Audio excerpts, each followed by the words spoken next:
Quand on est enfermé chez soi, pendant une tempête, et qu'on se retrouve avec une inondation, on se demande bien ce qui peut se passer de pire. Dans cette histoire, on va voir ce qui peut se passer de pire. Est-ce que vous êtes prêts pour une nouvelle histoire au coin du feu ?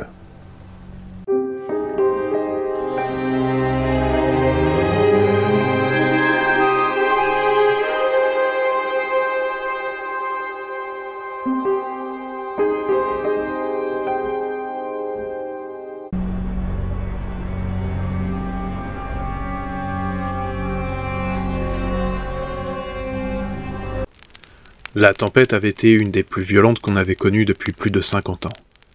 Ma cave avait été inondée, il n'y avait plus d'électricité ni de téléphone, aucun réseau, rien.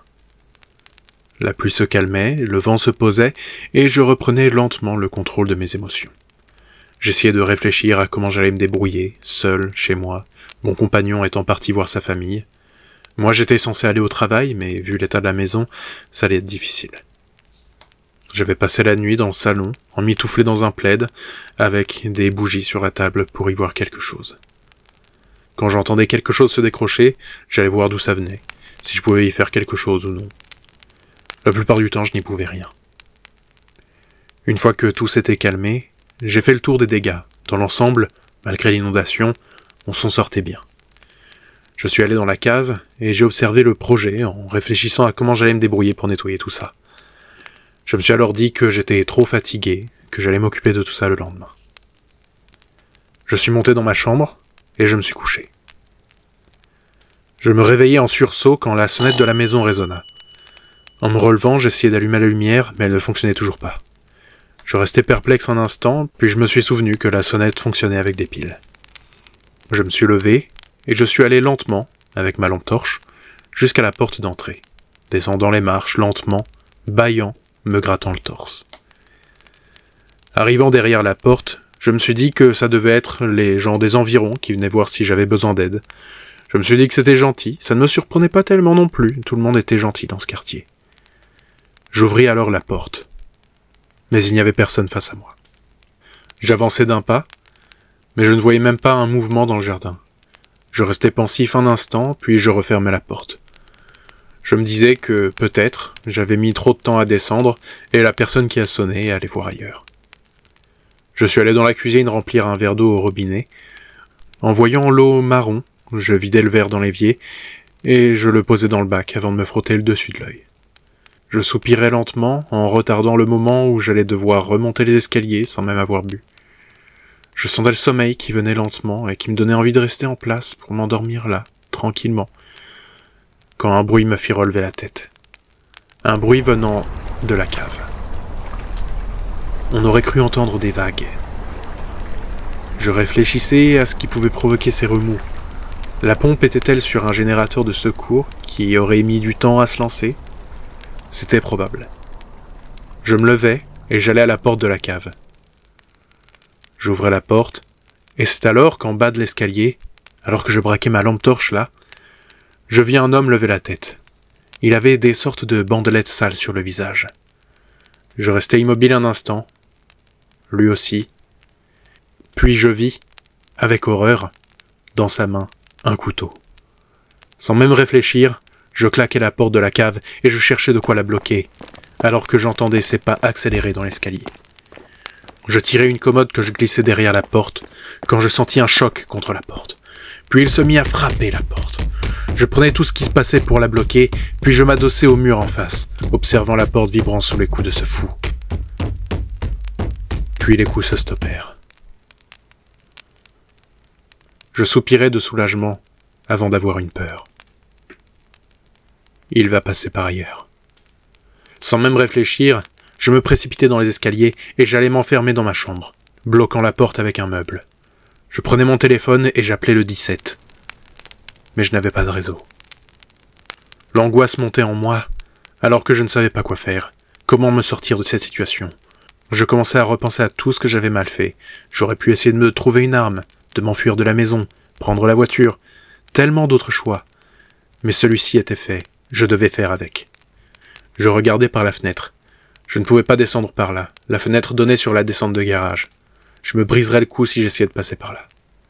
Je restais assis sur le lit, observant la porte, le téléphone à la main, espérant le retour du réseau. 1 heure passa et je n'entendais aucun bruit. Je commençais alors à me dire qu'il avait peut-être décidé de fuir. Je ne pouvais pas l'identifier, le reconnaître. Il était tranquille.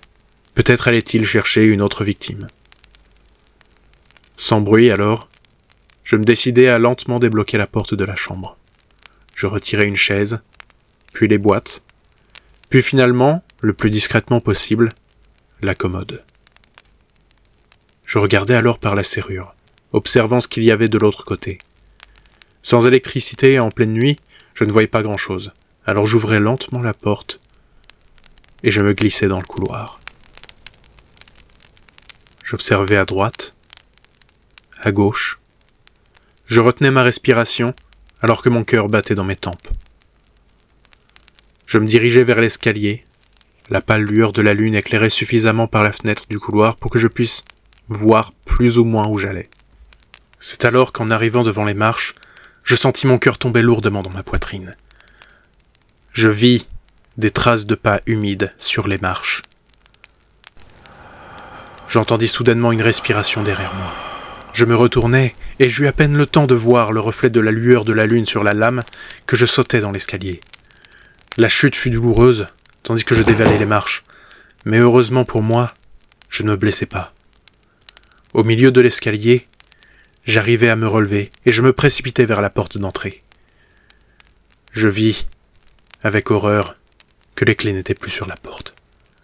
Il les avait retirées. J'étais enfermé dans la maison avec lui. Je le vis alors arriver au milieu de l'escalier et me regarder, son couteau toujours prêt à m'entailler. Je me précipitai vers le salon et sa baie vitrée, mais il enjamba la rambarde et me coupa la route. Je me stoppai face à lui. Sous ses bandelettes, je devinais un sourire sadique se dessiner. Je me précipitai alors vers la cuisine, mais il m'attrapa le bras. Je sentis le couteau soudainement me traverser la chair et je sentais mon sang couler dans le dos. Par réflexe, je jetai mon poing de toutes mes forces. Je sentis son nez craquer sous mes phalanges et je me dégageai de sa prise. J'arrivai devant la porte de la cave. Tout était encore là. Je dégageai ça le plus vite possible pour bloquer le couloir et je me précipitai dans la cave pour sortir de la maison par la porte de garage. Je courais dans l'escalier alors que je ne voyais presque rien.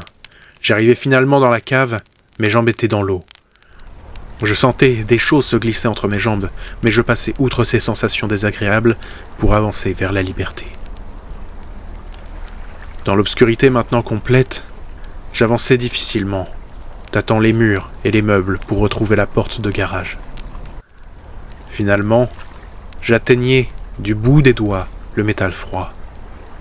Je continuais ma recherche de l'ouverture quand j'entendis, vers l'escalier, des bruits de pas dans l'eau, des bruits se rapprochant.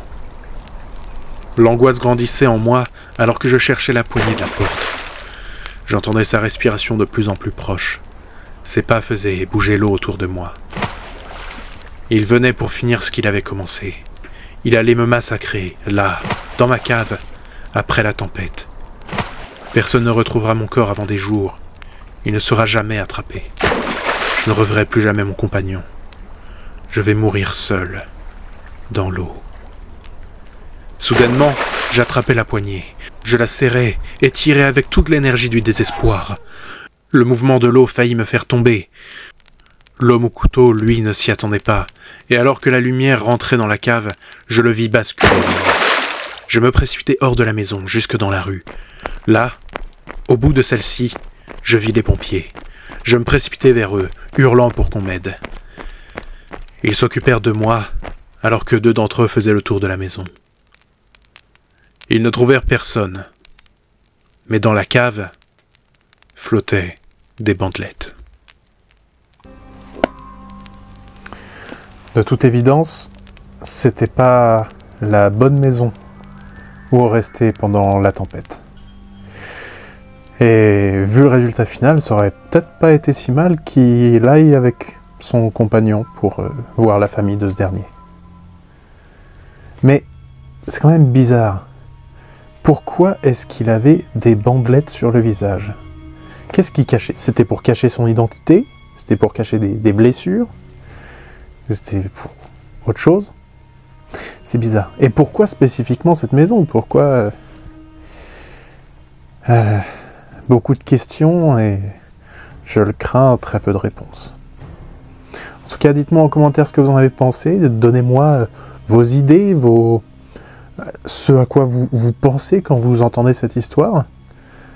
Et moi, je vous dis à bientôt pour de nouvelles histoires au coin du feu.